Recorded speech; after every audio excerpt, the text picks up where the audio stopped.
Everyone, welcome back to select IAS. दोस्तों, आप सभी का विजन आईएएस की monthly magazine current affair series में स्वागत है। दोस्तों, यहाँ पर हम विजन आईएएस की मंथली मैगजीन को डिस्कस करते हैं। आपको बता दें कि अक्टूबर 2023 की मंथली मैगजीन आ चुकी है और अभी हम इसे स्टार्ट करना शुरू कर रहे हैं। तो आज आपकी अक्टूबर 2023 की पहली क्लास है। इससे पहले हमने सितंबर 2023 की विजन आईएएस की मैगजीन को डिस्कस किया है, तो आप उसे भी देख सकते हैं। उसकी प्लेलिस्ट बना दी जाएगी, आप इसी चैनल पर जाकर प्लेलिस्ट को फॉलो करें। तो आज से आपकी अक्टूबर 2023 की विजन आईएएस की मंथली मैगजीन को हम कवर करेंगे। देखिए, इस क्लास को स्टार्ट करने से पहले आपको एक बार इस बार की मैगजीन का इंडेक्स दिखाते हैं। इस बार में कौन कौन सी न्यूज़ हैं जो काफ़ी ज़्यादा आपकी चर्चा में रही हैं। ये आपका इस मैगजीन का इंडेक्स है, तो यहाँ पर आप देख सकते हैं। देखिए, इस इंडेक्स को टोटल आपका 10 पार्ट में बांटा जाता है। तो 10 पार्ट में इसे बांटा गया है। सबसे पहले है आपके सामने पॉलिटी एंड गवर्नेंस से रिलेटेड करंट अफेयर। तो एक सेक्शन आपका पॉलिटी की करंट अफेयर का है। तो यहाँ पर आप देख पा रहे होंगे, ये सब आपका पॉलिटी की न्यूज़ है। इन सब को भी हम डिस्कस जरूर करेंगे। देखिए, दूसरा जो आपका पिलर आप बोल सकते हैं, दूसरा पिलर आपका अंतर्राष्ट्रीय संबंध इंटरनेशनल रिलेशन का है। यहाँ पर इंटरनेशनल रिलेशन से रिलेटेड आपको करंट अफेयर दिया गया होता है। तीसरा होता है आपका इकोनॉमी का करंट अफेयर आपका यहाँ पर कवर किया गया है पूरा एक साथ। तो यहाँ से आप इकोनॉमी का करंट अफेयर कवर कर सकते हैं। देन फोर्थ पिलर होता है आपका सुरक्षा यानी कि सिक्योरिटी से रिलेटेड करंट अफेयर। यहाँ पर लाइक सेपरेटिज्म, अलगाववाद क्या होता है, तो ऐसे ऐसे जो कीवर्ड होते हैं यहाँ पर आपको बताए जाते हैं। नेशनल इन्वेस्टिगेशन एजेंसी एनआईए का नाम आपने काफ़ी सुना होगा, तो ये भी आपका न्यूज़ में रहता है। तो इन सभी की वीडियोस आपकी आएंगी, टाइम टू टाइम आएंगी, सबको डिटेल में अच्छे से हम डिस्कस करेंगे।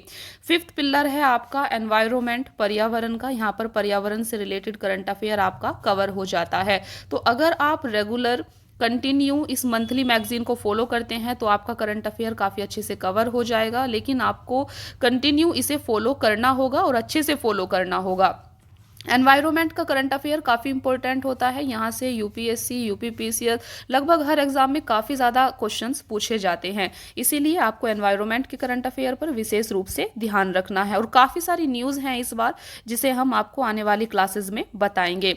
देखिए, छठा पिलर है आपका सोशल इश्यूज। यहाँ पर जो सामाजिक मुद्दे चल रहे होते हैं करंट में, उनको आपको यहाँ पर बताया जाता है। तो एलजीबीटी का मुद्दा है, कास्ट सेंसस अभी जो है काफ़ी ज़्यादा न्यूज़ में रहा है, आपका जातिगत जनगणना। तो जो सोशल इश्यूज़ हैं वो आपका यहाँ पर अच्छे से कवर हो जाएंगे। देन सेवंथ पिलर है आपका साइंस एंड टेक्नोलॉजी का। साइंस एंड टेक्नोलॉजी का करंट अफेयर काफ़ी ज़्यादा इंपॉर्टेंट होता है। भौतिकी में नोबेल पुरस्कार 2023, रसायन विज्ञान में नोबेल पुरस्कार 2023। तो काफ़ी सारी करंट अफेयर है आपकी साइंस एंड टेक्नोलॉजी की जो काफ़ी ज़्यादा इंपॉर्टेंट है। इसे भी हम अच्छे से डिस्कस करेंगे। देखिए, आठवां पिलर होता है आपका कल्चर, संस्कृति का। तो यहाँ पर आपका जो आर्ट एंड कल्चर से रिलेटेड करंट अफेयर है काफ़ी अच्छे से कवर हो जाता है। फ्रेंड्स, एक चीज़ आपको बता दें कि हम सिर्फ आज की क्लास में ही इस मैगजीन के इंडेक्स को डिस्कस कर रहे हैं। बार बार आपको ये नहीं दिखाया जाएगा, सिर्फ जो पढ़ाया जाएगा उसी का इंडेक्स हम आपको दिखाएंगे। लेकिन आज आपको सारा एक ओवरव्यू इस मैगजीन का दिया जा रहा है कि किस तरह से इस मैगजीन को डिज़ाइन किया गया है, कैसे यहाँ पर आपका करंट अफेयर कवर होता है। तो ये आठवां जो पिलर है आपका ये कल्चर से रिलेटेड है। देन नाइन्थ पिलर आपका एथिक्स, नीति शास्त्र से रिलेटेड होता है। तो कुछ भी अगर एथिक्स से रिलेटेड केस स्टडी होती है या फिर कुछ भी करंट अफेयर होता है वो आपका यहाँ पर कवर हो जाता है। एथिक्स ऑफ लॉ मेकर्स आप देख सकते हैं, एक इंपॉर्टेंट मुद्दा है। तो यहाँ पर एथिक्स से रिलेटेड आपका कवर हो जाएगा। इन्हें आपको देखते हुए चलना है। जो आपका GS4 पेपर होता है एथिक्स का, वो यहाँ पर काफ़ी ज़्यादा अच्छे से आपका ये चीज़ें काम आएंगी। 10वां जो पिलर होता है फ्रेंड्स, वो होता है आपका स्कीम्स इन न्यूज़। जो भी स्कीम्स काफ़ी ज़्यादा इंपॉर्टेंट होती है और वो न्यूज़ में होती है, उसे इस 10वें पिलर में यहाँ पर कवर किया जाता है। तो हम इस विजन आईएएस की मंथली मैगजीन को टोटल 10 पिलर में बांटेंगे। आप भी इस चीज़ को समझ लीजिए। तो 10 पिलर हैं, इनके हर एक पिलर को अच्छे से कवर किया जाएगा।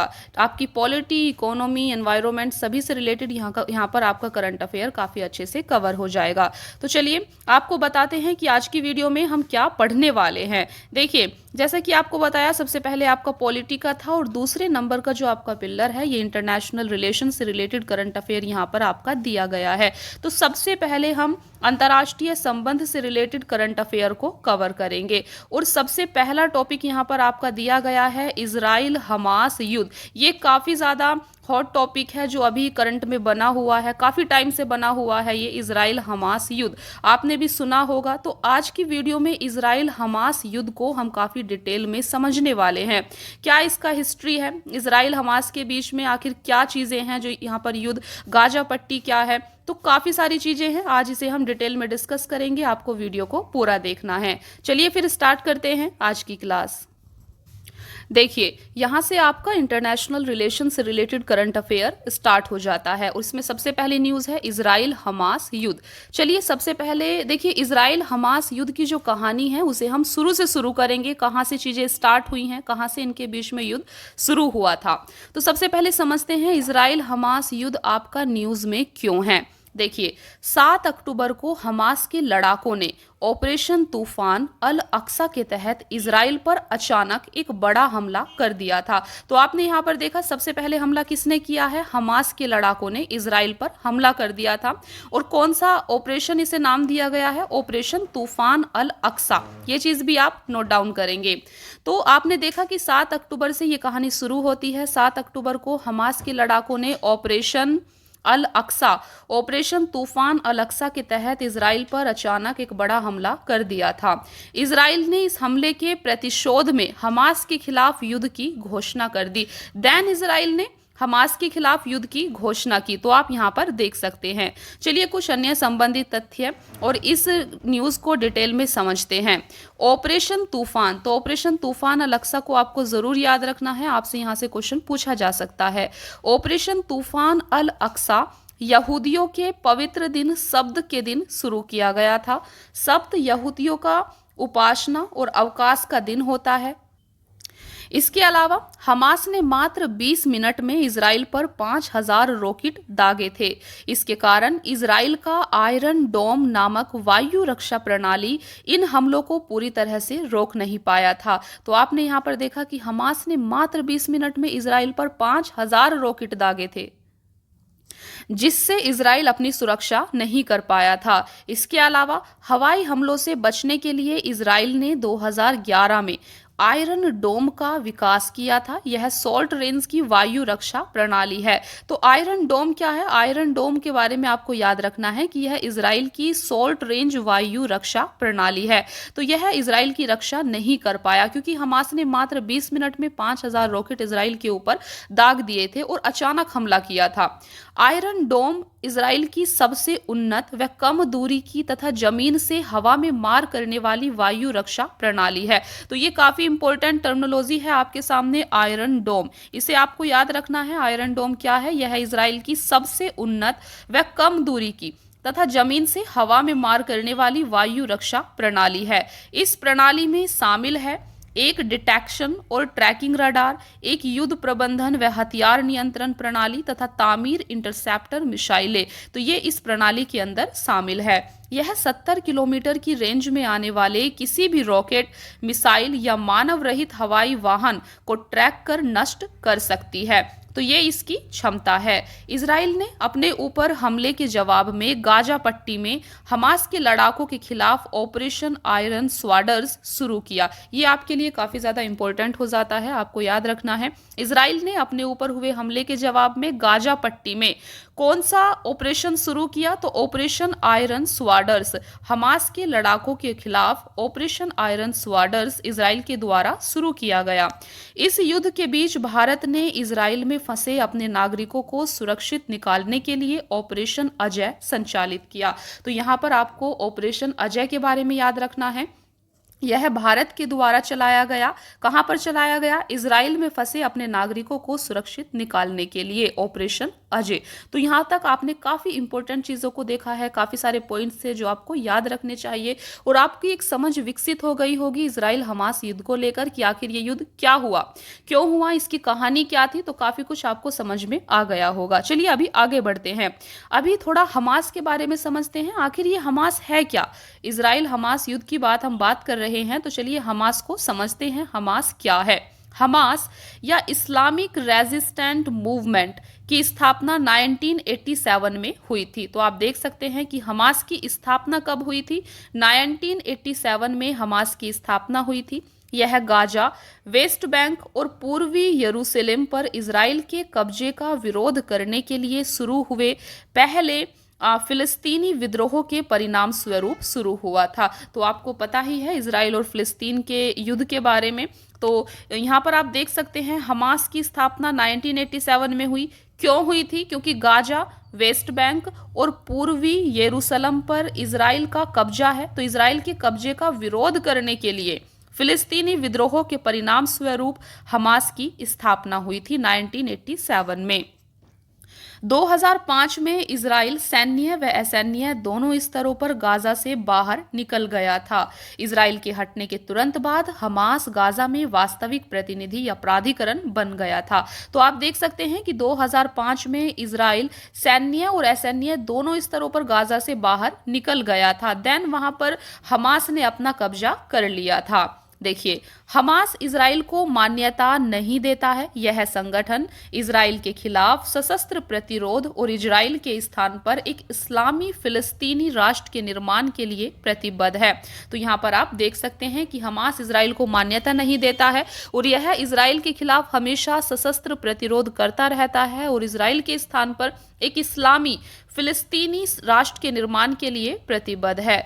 देखिए, संयुक्त राज्य अमेरिका, यूरोपीय संघ, इजराइल आदि ने हमास को एक आतंकवादी संगठन घोषित कर रखा है। तो आप देख सकते हैं इन्होंने हमास को एक आतंकवादी संगठन घोषित कर रखा है। चलिए अभी इजराइल फिलिस्तीन संघर्ष की पृष्ठभूमि को समझते हैं कि आखिर इस युद्ध की जड़ें कहां पर हैं।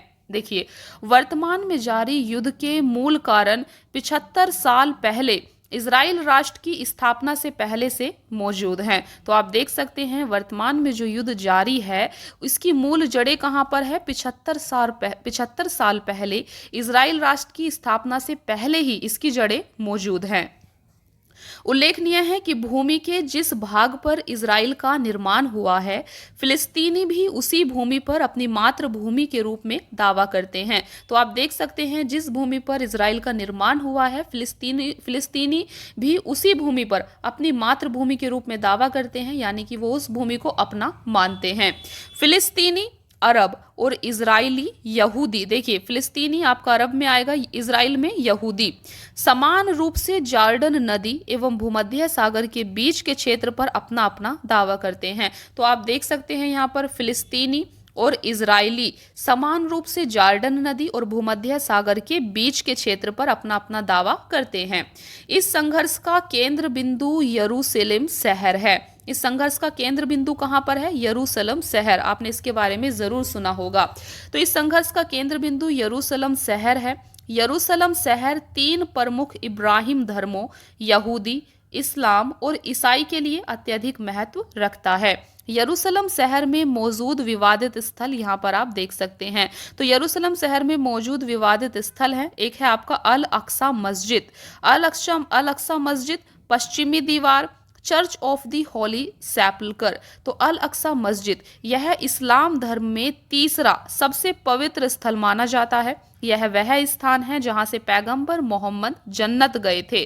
तो ये आपका अल अक्सा मस्जिद है। दूसरा है पश्चिमी दीवार, यह सबसे पवित्र यहूदी स्थल है। यह उस पवित्र परिसर के निकट स्थित है जिसे यहूदी टेम्पल माउंट कहते हैं। तीसरा है चर्च ऑफ दी होली सेपल्कर, यह चर्च ईसाई धार्मिक मान्यताओं के केंद्र में है।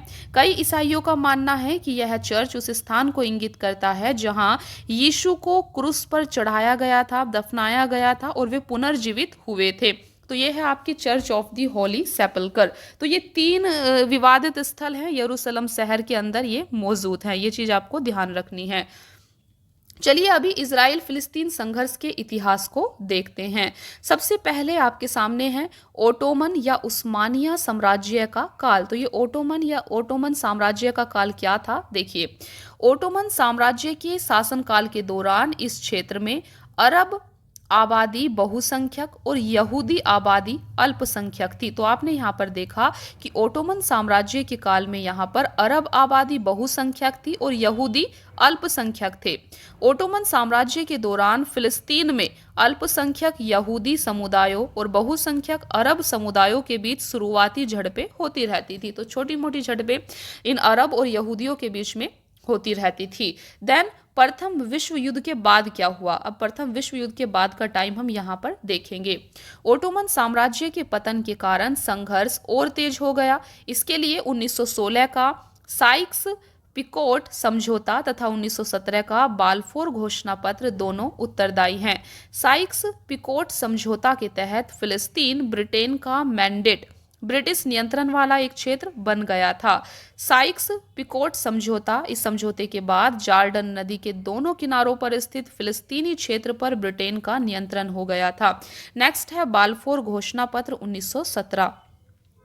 ब्रिटेन ने इस घोषणा पत्र के जरिए अपने फिलिस्तीन मैंडेट वाले भूक्षेत्र में यहूदी आबादी के लिए एक अलग यहूदी राष्ट्र स्थापित करने का वादा किया था। तो यहाँ पर आपने काफी सारे समझौते देखिए, एक है आपका साइक्स पिकोट समझौता जो हमने यहाँ पर देखा, दूसरा है आपका बाल्फोर घोषणा पत्र। तो बाल्फोर घोषणा पत्र आपका यहाँ पर है। ओटोमन साम्राज्य के पतन के कारण संघर्ष और तेज हो गया था, आपने देखा।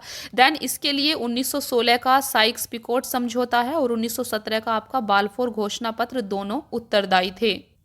चलिए आगे बढ़ते हैं। प्रथम विश्व युद्ध के बाद अभी का जो समय है वो है आपका द्वितीय विश्व युद्ध और उसके बाद का टाइम। अगले दशकों में यहूदी नरसंहार, राष्ट्रवाद और जायोनी आंदोलन के कारण विभिन्न महाद्वीपों से अधिक संख्या में यहूदी लोग इजराइल आने लगे। आप यहाँ पर देख सकते हैं कि अगले दशकों में यहूदी नरसंहार, राष्ट्रवाद और जायोनी आंदोलन के कारण विभिन्न महाद्वीपों से अधिक संख्या में यहूदी लोग कहाँ पर आने लगे, इजराइल में आने लगे।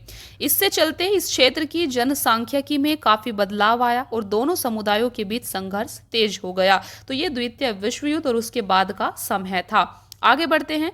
अभी समय है संयुक्त राष्ट्र द्वारा फिलिस्तीन के विभाजन की योजना और अरब इजराइल युद्ध का। तो संयुक्त राष्ट्र के द्वारा फिलिस्तीन के विभाजन की योजना बनाई गई और इस टाइम पर अरब इजराइल युद्ध भी चल रहा था। देखिए, संयुक्त राष्ट्र ने इजराइल और फिलिस्तीन नाम से दो अलग अलग देशों की योजना बनाई। इसके अलावा संयुक्त राष्ट्र की इस योजना में यरूशलेम को अंतर्राष्ट्रीय स्तर पर संचालित एक अलग इकाई बनाने का खाका पेश किया गया था। हालांकि इस योजना को अरब जगत ने अस्वीकार कर दिया तथा हिंसा और बढ़ गई। तो आप देख सकते हैं कि अरब जगत के द्वारा इस योजना को अस्वीकार कर दिया गया।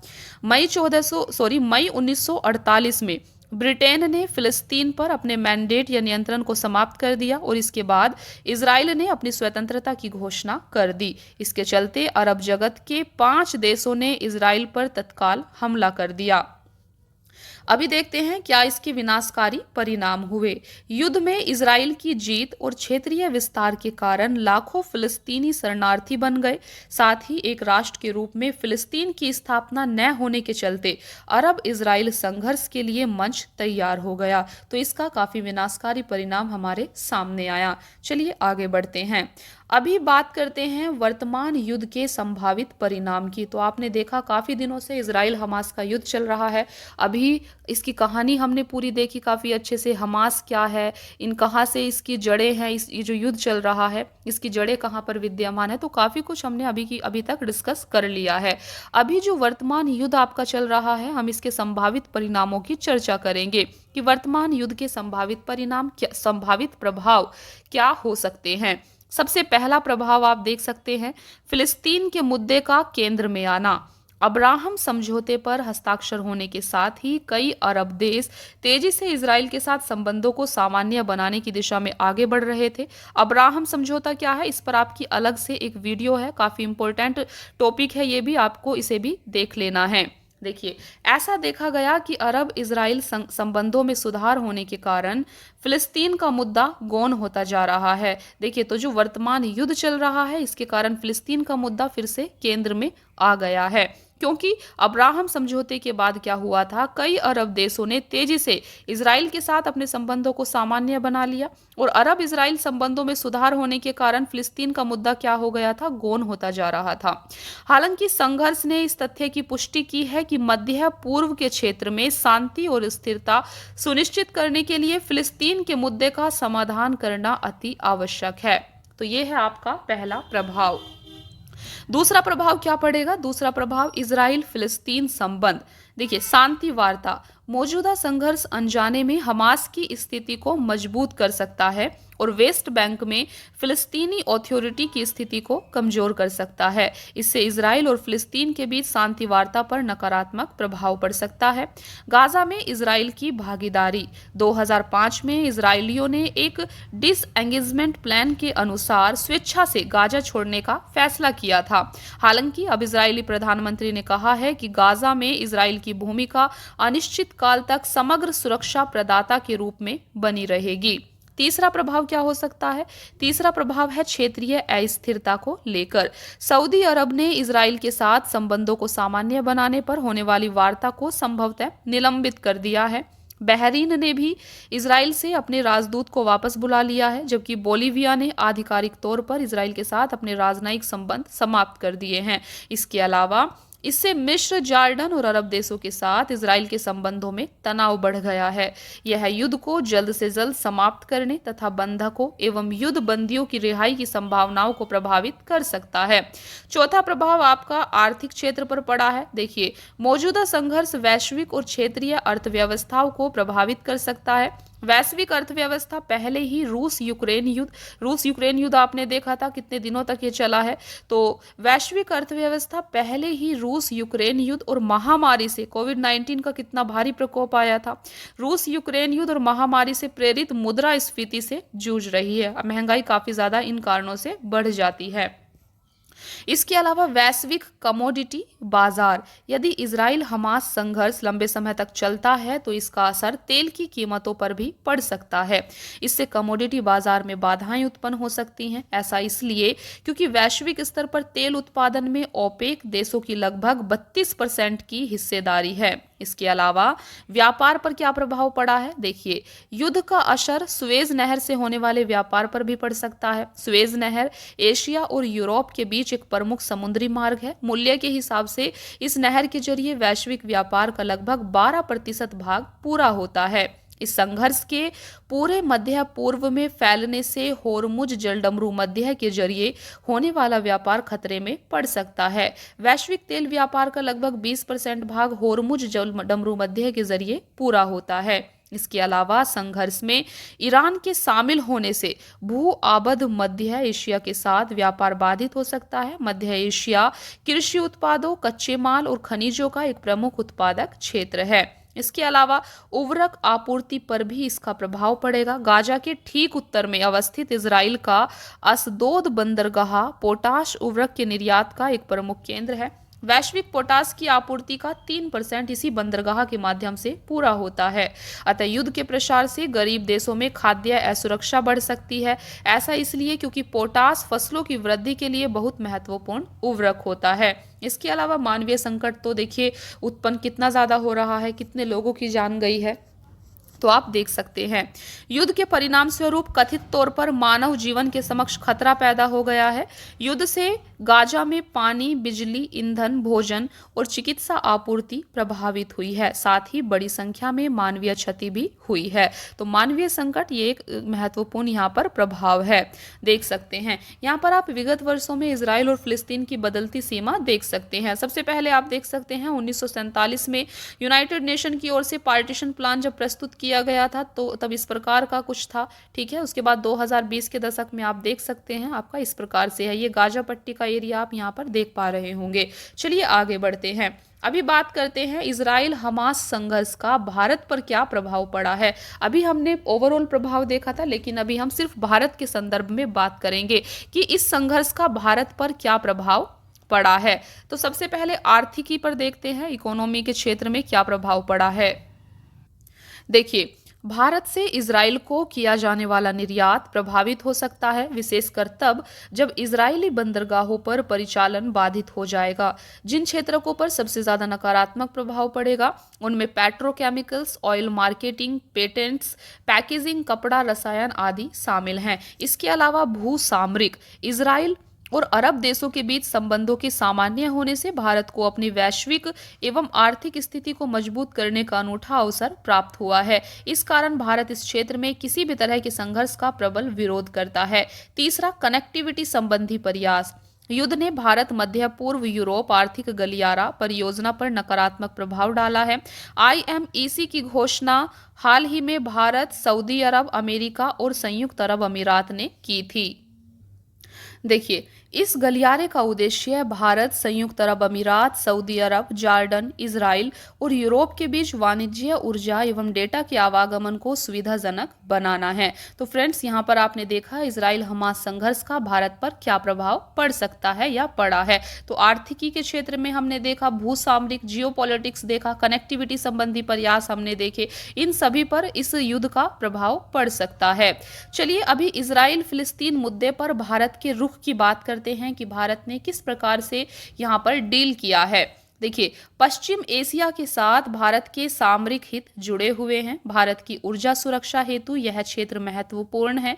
इसके अतिरिक्त प्रवासी भारतीयों की उपस्थिति, व्यापार, निवेश आदि को देखते हुए भी इस क्षेत्र में शांति बहुत आवश्यक है।